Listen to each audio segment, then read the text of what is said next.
네, 백운기 시사 1번지 네 분 패널 모시고 어제 청와대 회동 내용부터 살펴보도록 하겠습니다. 송금주 전 민주당 의원, 윤희석 전 국민의힘 선대본 대변인, 김두수 전 민주통합당 사무총장, 장성철 대구 가톨릭대 특임교수 네 분 나오셨습니다. 어서 오십시오. 네, 안녕하세요. 안녕하세요. 반갑습니다. 먼저 청와대 계셨던 분한테 먼저 한번 좀 녹지원 좋아요? 좋죠. 예, 거기 좋습니다. 어제 그 두 분 만난 데가 상춘제였지 않습니까? 예, 예. 그동안에 대통령과 당선인 회동 한 번도 그쪽에서는 한 적이 없었다면서요? 예, 본관에서 했었던 걸 저는 기억을 하는데. 본관하고 상춘제하고 많이 떨어져 있습니까? 그렇죠. 어. 예, 거리가 한 200~300m 떨어져 있을걸요. 예. 제 기억에. 예. 상춘제는 어떤 곳입니까? 그게 한옥으로 지어지고 예. 거기서 뭐 모임 같은 거 할 수 있는 그런 정도의 시설로 알고 저도 안에는 못 들어가 봤어요. 아, 그렇습니까? 예, 거긴 못 들어가 봅니다. 평소에는. 예. 네. 그러면 이제 그 상춘제 주변에 이렇게 잔디밭 있는 곳 그곳이 녹지원입니까? 예, 거길 녹지원이라 하고 거기서는 이제 뭐 이럴 때가 있었어요. 언론인 분들 대상으로 이제 한 번씩 이렇게 뭐라고 할까요? 행사? 식사 대접 예, 예. 그런 거 할 때 이제 쭉 거기를 개방해서 거기서 기자분들 다 오시고 저희도 이제 껴가지고 같이 식사도 하고 뭐 그런 거 있고 예, 거길 거닐 수는 있어요. 그런데 이제 어제 보니까 그런 생각이 들던데 녹지원이 좋잖아요. 예, 그러면 한번 이렇게 쭉 한 바퀴 같이 걷기도 하고 그런 두 분이. 모습을 예 보여줬으면 어떨까 싶은데 예, 뭐 대신 대통령님께서 예. 뭐 여기가 어떻고 여기가 좋고 요건 산수유고 말씀하셨잖아요. 예. 그래서 어느 정도는 뭐 그래도 소개하는 소개를 걸로 하는 걸로. 예. 그리고 당선인께서 처음 오신 게 아니잖아요. 상춘제 쪽은 처음이겠죠. 예, 근데 뭐 저기서 회의한 기억이 난다 뭐 이런 예, 말씀하시면서 하니까 어느 정도 뭐 그 정도면 분위기 좋았다 예. 이렇게 보입니다. 어제 표정 보니까 어떻던가요? 뭐 윤당선인은 항상 표정이 똑같아요 보니까 늘 이렇게 편안하게 하면서 뭐 이렇게 대화를 주도하시고 하는데 예. 제가 그냥 느끼는 건지 모르겠는데 문 대통령께서는 표정이 조금 굳어 보이셨어요. 예, 예. 하실 말씀을 참으시고 계신 건지 뭐 모르겠습니다만은 그렇게 밝아 보이지는 않았어요. 제가 볼 때는 좀 어색한 느낌이 있었죠. 그럴 수 있었다고 봅니다. 네. 어제 이렇게 소개하면서 녹지원을 문재인 대통령이 소개할 때 여기가 바로 최고의 정원이라고 네. 극찬했던 이렇게 표현을 하더라고요. 네, 네. 어떤 의미가 좀 있을까요? 옮기지 말라는 이렇게 좋은데 왜 옮기시려고 하시냐 뭐 그렇게 해석할 수도 있겠지만 뭐 의례적인 얘기라고 생각하고요. 예. 근데 뭐 대통령께서 보통 그 상춘제 행사를 하게 되면 제가 이제 당 대표들 모시고 문재인 대통령과 이제 만찬 같은 거를 예. 같이 참석을 했거든요. 제가 배석을 했었는데. 그때도 상춘제에서 했습니까? 네네 그렇게 했습니다. 근데 보통은 상춘제 앞에 정원에서 기다리거든요. 당 대표들이 이렇게 차에서 내리고 예. 올라오시도록. 근데 이번에는 뭐 밑에까지 내려가셔가지고 예우를 하신 거니까 상당히 극진한 예우를 한 걸로 봐야 됩니다. 상춘제 들어가서 식사한 분이 계셨는데 엉뚱한 데다가 여쭤봤네요. 그러네요.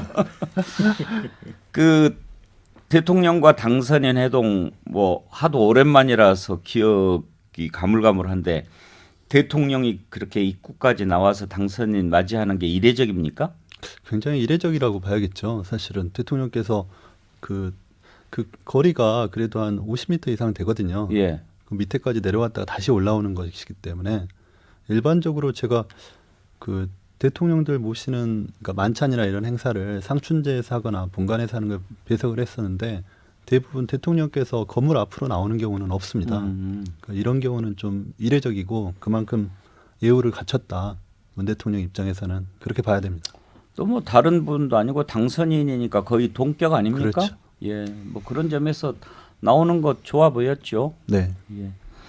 이제 문제는 분위기도 좋았고 오래 했고 와인도 함께 했고 뭐 그랬다고 하는데 당초에 혹시 뭐 이런저런 논란이 됐던 부분들 가지고 끝에 나오면서 우리 이렇게 합의했습니다. 이런 얘기도 혹시 있을까 했는데 장성철 교수 그러지는 않았어요. 네, 그냥 화기애애했다, 호심탄회하게 얘기했다라고만 되어 있고요. 그동안 상당히 논란이 됐었던 집무실 이전이라든지 추경 문제라든지 인사권 문제라든지 또 감사위원 임명, 인사권 이런 문제들과 관련해서는 사면도 있고. 네, 예. 전혀 어떤 합의를 본 것 같지는 않습니다.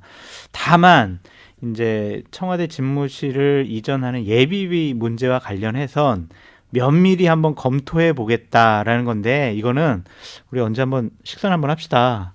이런 것처럼 원론적인 얘기가 아니냐. 그래서 제가 받은 느낌은 문재인 대통령 임기 중에는 현재 문제가 됐던 여러 의제 사항들은 하나도 해결되지 않고 윤석열 당선인이 5월 10일 날 임기 이후에 해결해야 될 숙제를 많이 떠안은 회담이었다라고 보여집니다. 그러면 장성철 교수 보시기에 윤석열 당선인이 원하는 그런 회동은 아니었다고 평가하십니까? 그렇죠. 어느 정도는 이제 집무실 이전과 관련해서 예비비 문제와 관련해서는 좀 답을 좀 받고 싶어 하셨을 것 같은데 면밀한 검토라는 단어를 쓰셨거든요. 그렇다면 이 부분은 문재인 대통령 임기 내에는 검토가 끝나지 않을 것 같아요.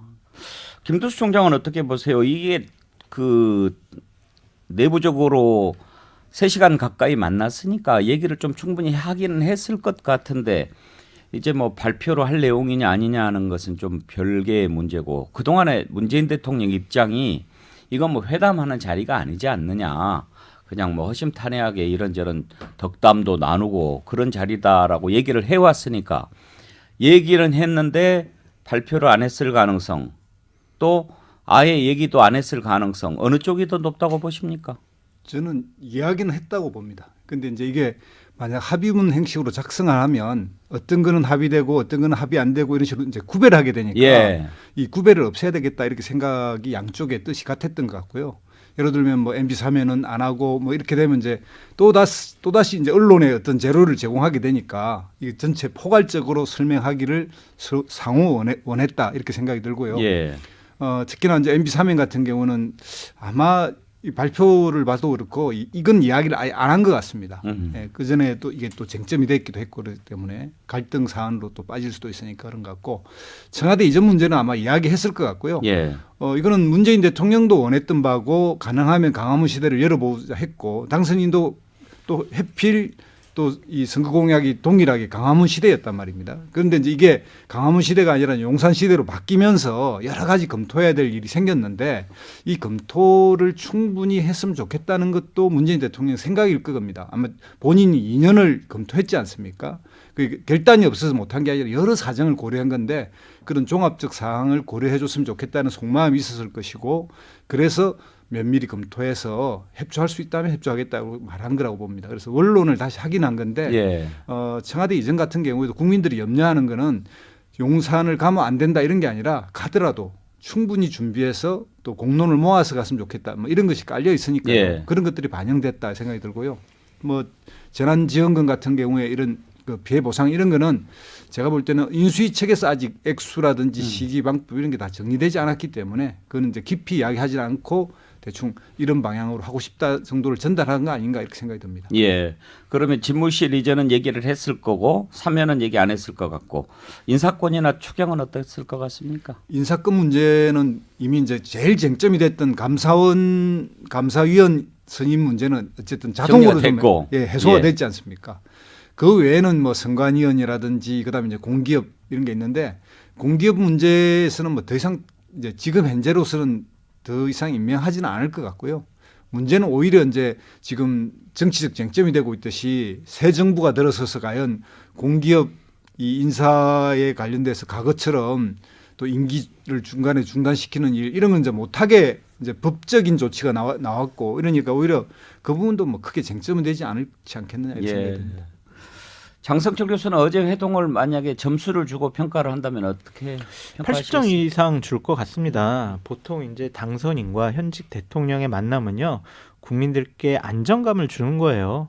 만나서 웃고 악수하고 등 두드려주고 덕담 나누고 그것이 보도가 되면 국민들은 아 정권 인수인 게 잘 되겠구나 그런 안정감을 갖는 거지 거기서 세부적으로 막 무슨 회담하는 것처럼 아니면은 어떠한 뭐 사업자들이 여러 가지 뭐 계산하는 것처럼 일일이 하나하나 안건에 대해서 합의하고 합의 안 하고 이런 회담은 아니잖아요. 예. 그래서 저는 어제 하여튼 원만하게 국민들께 안정감을 준 부분에 대해서는 점수를 80점 이상 주고 싶다라는 생각이 듭니다. 윤희석 대변인 이제 앞으로가 중요하지 않겠습니까? 이후에 전개될 분위기들이 조금 순조롭게 된다면 그 회동이 좀 잘 된 거구나라고 하는데 또 뭔가가 계속 얽히면 이거 만나서 얘기 제대로 된 거야 이런 생각 들 거고요. 그렇죠. 지금 어제 그 장재원 비서실장 발표를 보면 실무적으로 협의한다 이런 얘기를 반복을 하세요. 네. 보면은 그러면 제가 생각할 때는 실무적으로 예를 들어 이철희 정무비서수석하고 협의를 해서 타결되는 수준까지 되는 내용이었다면 이미 이전에 다 풀렸을 거예요. 그러니까 실무적으로 얘기하다 결국은 두 분이 대통령과 당선인이 만나서 해결해야 될 상황까지 또 갈 수밖에 없다고 보기 때문에 그렇다면 또 만나셔야 된다. 과거에 김영삼, 김대중 두 분이 7번 만났대잖아요. 취임 전에. 그러니까 이번 한 번으로는 아마 부족할 거다. 예. 분명히 한 번은 더 만나신다. 최소한. 그러셔야 된다. 저는 그렇게 봐요. 더 만난 사례가 김대중, 김영삼 대통령 때 말고 있었나요? 아마 그 없었을 외에는 거예요. 없는 것 같습니다. 그때는 이제 IMF 상황이었기 때문에 수시로 만나서 해결을 할 네. 필요가 좀 있었고 뭐 또 만나면 좋겠죠. 좋죠. 예. 예. 나쁠 게 없습니다. 그리고 뭐 어디까지나 이 정부에서 또 검찰총장으로 일을 하셨던 분이잖아요. 두 분의 관계라는 게 완벽하게 여야 정치인으로 서로 대립되는 관계가 아니었었고 한 정부에 같이 참여하셨던 인연도 있었고 또 얘기하자면 또 코로나라는 또 큰 게 계속되고 있잖아요. 그러니까 한 번 정도는 더 만나시는 게 맞겠다. 저는 그렇게 판단합니다. 그렇죠. 뭐 정적이 아니니까. 네. 혹시 송범주 의원 이번 네. 회동을 계기로 실무 협의 라인이 바뀔 가능성도 있다고 보십니까? 그동안 이철희 수석과 장제우 실장 간의 협의가 잘 안 됐잖아요. 네네. 그런데 이번 회동이 이루어진 배경을 두고 유영민 비서실장이 좀 중재를 잘했다 이런 얘기도 있고 또 오늘 보니까 이제 김부겸 총리가 나섰다 뭐 그런 얘기도 있던데 유영민 실장과 장제우 실장으로 채널이 바뀔 가능성도 있을까요? 그렇게까지 바뀔 가능성은 크지 않다고 생각합니다. 그 이철희 정무수석이 맡았던 역할이 있고 또 두 분 간에 뭐 만찬 회동을 해서 국민들한테 좋은 그 그림을 선사하고 또 메시지를 전달하는 게 있는데 보통 대통령이 만찬을 하게 되면 이런 경우에 있어서는 합의문을 내는 방식으로 가게 되거든요. 근데 지금은 그 사전에 조율이 안 돼 있는 것이고 또 합의문을 낼 내용이 별로 없습니다. 그러니까 MB 사면 문제는 사실 그 양쪽 다 부담스러운 부분이기 때문에 그거를 그 공개적으로 논의하기는 어려운 문제 아니겠습니까? 근데 그 수면 아래서 논의한 시간이 없었어서 실제 합의문으로 나갈 수는 없다 이렇게 생각이 들고요. 예. 근데 실무 라인이 그대로라고 했을 때 앞으로 어떻게 논의가 될 것인지는 좀 지켜봐야 되는데 청와대 입장에서는 어쨌든 당선인이 요구한다고 해서 다 들어줄 수는 없는 것이고 다만 당선인 쪽에서 합리적인 선에서 제시를 하면 수용할 준비가 돼 있다는 정도가 대통령의 메시지이고 그 용산 이전 문제도 이렇게 봐야 될 것 같습니다. 그러니까 면밀히 살펴보고 그 부분에 대해서 뭐 김부겸 총리가 역할을 했던 어떠하든 그 당선인의 의사를 존중해 주겠다. 다만 안보 공백이 없는 방향으로 보완책을 제시해 준다면 좀 더 적극적으로 청와대에서 협조하겠다. 이런 예. 취지 정도로 예. 해석을 해야 되지 않을까 싶습니다. 자 그러면 두 가지만 한번 좀 짚어보죠. 가장 현안이라고 할 수 있는 게 사면 문제가 있고 집무실 이전 문제가 있는데 김두수 총장 사면은 그러면 어떻게 될 것 같습니까? 지금까지 확인된 어떤 기조를 확인하면 문재인 대통령은 MB 사면에 적극성이 없어서 예. 사면을 하지 않을 것 같습니다. 그러면 윤석열 당선인이 뭐 당선되고 취임하고 나서 어쨌든 본인이 풀어야 될 문제로 보이고요. 그 다음에 또 하나 이제 그 직무실 무셨나요? 예, 집무실 이전. 예, 직무실 이전 문제는 지금 따로 한번 생각을 해봅시다. 그러면 예. 사면만 먼저. 네. 그러면 김두수 총장 보시기에는 사면은 그냥 문재인 대통령이 안 하고 넘어가는 방식으로. 예. 그러면 김경수 지사라든지 조국 전 장관 이런 부분도 포함이 안 되는 걸로. 제가 볼 때는 문재인 대통령의 성정과 예. 지금까지 해오신 말씀으로 봐서는 그 부분에 일체에 눈을 돌리지 않을 거라고 저는 생각합니다. 예. 그동안 이제 부패 사범이라든지 이렇게 정치인 사면에 대해서 굉장히 그 좀 소극적이었거든요. 예. 그 부분은 원칙을 좀 안 엄격- 하려고 한 엄격하게 편이었죠. 적용했는데 그런 부분을 여전히 그러니까 퇴임 때까지 유지하지 않을까 이렇게 생각이 듭니다. 당초 이제 MB 사면이 가장 그 유력하게 거론된 이유 가운데 하나가 5월 10일 취임식 때 이명박, 박근혜, 문재인 전직 대통령이 취임식에 나란히 참석하는 그 모습을 보여줌으로써 통합 이미지를 보여준다. 이제 이런 차원에서 좀 검토됐던 것 아니겠습니까? 그렇다고 한다면 그 모습을 보기는 어렵겠군요. 김두수 예. 총장 전망대로라면. 제가 볼 때는 좀 그럴 것 같습니다. 그러니까 우리 사회에서 이제 대통령 사면이 그 가장 쟁점이 됐던 때가 이제 김대중 대통령이 당선되고 김영삼 대통령이 이제 그걸 예. 김대중 대통령 당선자의 요청에 따라 이제 사면한 경우가 있었는데 그거에 대해서 국민들의 평가가 별로 좋지 않은 거라고 보입니다. 최근까지 이게 논란이 됐고 그러니까 과연 사면을 했지만 국민 통합에 도움이 됐느냐 이런 이제 회의가 있고 또 본인들은 반성도 안 하고 뭐 국민 메시지에 대해서 국민에 대해서 사과한 적도 별로 없고 그런 게 있어가지고 부정적인 데다가 최근에 어쨌든 박근혜 전 대통령 뭐 건강상의 이유나 이런 걸 통해서 이제 사면이 된 상태라서 MB 사면까지를 꼭 해야 되느냐 이런 부분에 대해서는 현재 민주당을 비롯한 정치권도 적극성이 없고 문제는 오로지 이제 윤석열 당선인의 이제 좀 판단만 남아 있지 예. 않느냐 이렇게 생각이 듭니다. 윤희석 대변인은 어떻게 전망하세요?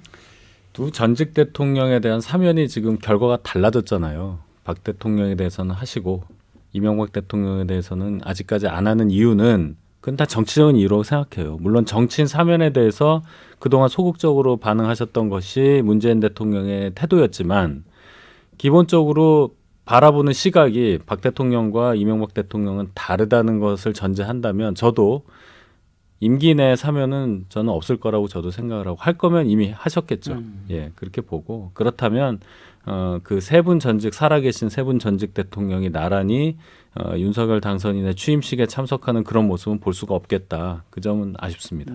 두 분도 생각이 같으십니까? 그러니까 김영삼 대통령이 그 미리 이제 김대중 대통령을 배려해서 사면에 대한 결단을 내려준 거지 않습니까? 그래서 이 건에 있어서도 문재인 대통령의 입장에서는 MB 사면이라는 것이 사실 부담스럽고 현직 대통령이 굳이 이 시점에서 하고 갈 이유가 별로 없습니다. 그럼 결국은 당선인의 입장에서 자기의 부담을 덜기 위해서 현직 대통령에게 요청을 해야 되는 부분이고 그 부분에 대해서 물밑에서 잘 조율이 돼야 되는 부분인데 실질적으로 이 MB 사면 문제가 나왔을 때 그러니까 당선인 주변에서 나온 얘기가 김경수 전 도지사 사면 문제부터 언급을 했거든요. 그러니까 대통령이라고 해서 김경수 전 도지사에 대해서 인간적인 정리가 없을 수는 없잖아요. 하지만 그걸 하기가 부담스러운 측면이 있고 근데 그걸 대놓고 언급을 하다 보니까 MB 사면 문제는 뭐 사실 현직 대통령의 입장에서는 굳이 고려하기가 힘든 카드가 돼버렸다. 이렇게 보는 게 맞을 것 같습니다. 저도 뭐 마찬가지 생각인데요. 결국에는 권성동 의원 때문에 안 된 것이라고 파악할 수밖에 없다라는 생각이 듭니다. 대통령의 헌법상 고유 권한, 그 권한을 거래와 흥정의 대상으로 만들었다. 이것은 문재인 대통령이 받아들이기 힘든 가장 중요한 이유 중에 하나가 됐을 수도 있다라고 보여집니다. 자, 그러면 이제 집무실 이전 살펴보죠. 어제 이 부분에 관해서는 어느 정도 진전이 좀 있지 않았나 이렇게 보여지는 게 대통령도 그 부분에 관해서 필요성을 좀 인정하는 것 같은 그런 분위기 아니었어요, 장성철 교수?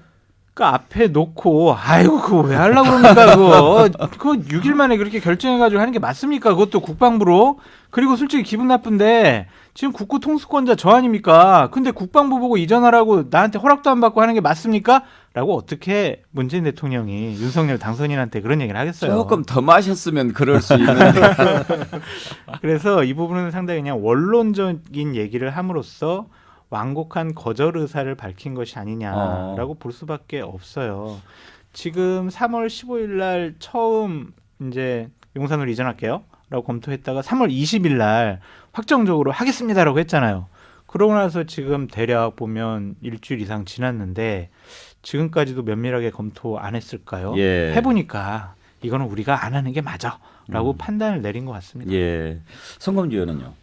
당선자에 대해서 문 대통령이 언급한 부분 중에 집무실 부분은 당선자의 몫이라고 예. 얘기를 했습니다. 그래서 집무실 이전에 대해서는 당선자가 결정하는 부분을 존중하겠다는 취지고, 그래서 뭐 대통령께서 지금 뭐 완곡한 거절의 의사를 표시했다고 보는 것은 좀 왜곡된 측면이 있고요. 실질적으로는 그 당선자 의사대로 해주겠다. 다만 그대로 할 수는 없다. 그러니까 안보 공복에 대한 부분을 보완을 해달라는 취지를 밝힌 것이고, 향후에 이제 실무적인 협의를 할 때 또 ABB 상정을 할 때 그런 부분에 대해서 당선자 또는 인수위 측에서 보완책을 제시하면서 협의가 되지 않을까 싶습니다. 예. 근데 어제 그런 기사가 하나 떴어요. 김부겸 총리가 지난 26일 밤에 윤석열 당선인 비공개로 만났다는 것 아닙니까? 그것 때문에 이제 성사가 됐다는 얘기도 나오는데, 그런데 취임식 전까지 대통령 집무실 용산 이전을 약속했다라고 당선인 측에서 밝힌 게 있는데, 그랬다고 한다면 어제 그런 얘기가 오고 갔을 수 있고, 지금 이제 당장 496억 ABB 상장하는 문제가 남아 있는데, 이게 가능성이 좀 생긴 거 아닙니까? 이 기사 그대로라면 이제 가능성이 생긴 건데요. 예. 이른바 이제 또 다른 윤핵관이 이제 이야기를 한 것 같은데요. 언론에 의하면. 예. 그러니까 이게 이제 어떤 지금까지 이 남마처럼 얽힌 것에 이렇게 한오락이 그 해법 실오락일지 또 다른 갈등을 불러일으키는 쟁점이 될지 제가 추측은 잘 못하겠습니다. 이게 예. 왜냐하면 김부겸 총리 측에서도 이야기가 나오고 또 이 인수위 측이나 이런 데서 공식적으로 좀 흘러나왔으면 좋겠는데, 이게 이제 윤핵관의 말로 전해졌기 때문에 예. 약간의 이제 오해가 있을 수도 있다 생각이 드는데요. 제가 봤을 때 김부겸 총리의 성정으로 보면 원만하게 처리하고 싶어 할 것 같습니다. 만약에 노력하거나 여러 가지 조건을 고려해 준다면 본인도 최대한 돕겠다. 아까 말씀하신 대로 뭐 안보 공백의 문제라든지 또 어쨌든 국민들이 염려하는 여러 가지 뭐 이런 것들을 고려한다면 본인이 최대한 협조하겠다, 이런 원론을 이야기했을 것 같은데, 여기 기사대로라면 지금 전까지 모든 것을 물적 뭐 다 이렇게 물신양면으로 지원하겠다는 뜻이 보여가지고 예. 약간은 좀 무리한 언론 플레이성 언론 기사다, 플레이다. 이런 생각이 듭니다. 예. 일종의 펌프질이다. 예, 제가 볼 때는 그런 생각이 듭니다. 또 이 하필 28일 날 나왔으니까. 예. 윤희석 대변인, 어제 제가 이제 윤한홍 의원 지금 인수위에서 청와대 이전 TF팀 팀장 맡고 있죠. 회동 전에 인터뷰를 했는데, 만약에 회동에서 이런 얘기가 잘 풀려가지고 오늘이라도, 그러니까 어제 말로 내일이라도 국무회의 임시 국무회의 열어서 ABB 상정해주면 5월 10일 이전에 다 하는 게 가능하냐 이렇게 물어봤더니 그럴 수 있다고 그러더라고요. 물리적으로 뭐 가능하다는 말씀하신 것 같은데, 예. 진짜 24시간 동안 이삿짐 센터를 돌려서 거기 뭐 사다리차 되게 만들면 된대요. 그게 뭐 시간이 모자란다 국방부에서 처음 얘기한 게, 거의 구조가 사다리차를 못 대게 돼 있어서 엘리베이터로만 할 때 24시간 돌려도 시간이 모자란다 이렇게 얘기했다는 거잖아요. 그래서 살짝 뭐를 구조를 바꾸면 사다리차 할 수 있다. 그리고 뭐 할 수 있다 이 얘기인데, 물리적으로는 가능할 수도 있겠죠. 근데 제가 어제 보니까 저 김부겸 총리 기사도 제가 보긴 했는데, 그럴 거면 어저께 뭐가 나왔어야 돼요, 진짜로. 글쎄요. 근데 면밀히 검토해서 뭐 협조한다는 얘기는 결국 시간이 문제인데 예. 시간 얘기는 안 했잖아요. 그래서 좀 어렵게 예. 보여요. 1부는 여기까지 하죠. 어제 대통령과 당선인 회동 내용 살펴봤습니다. 전하는 말씀 듣고 2부에서 이어가겠습니다.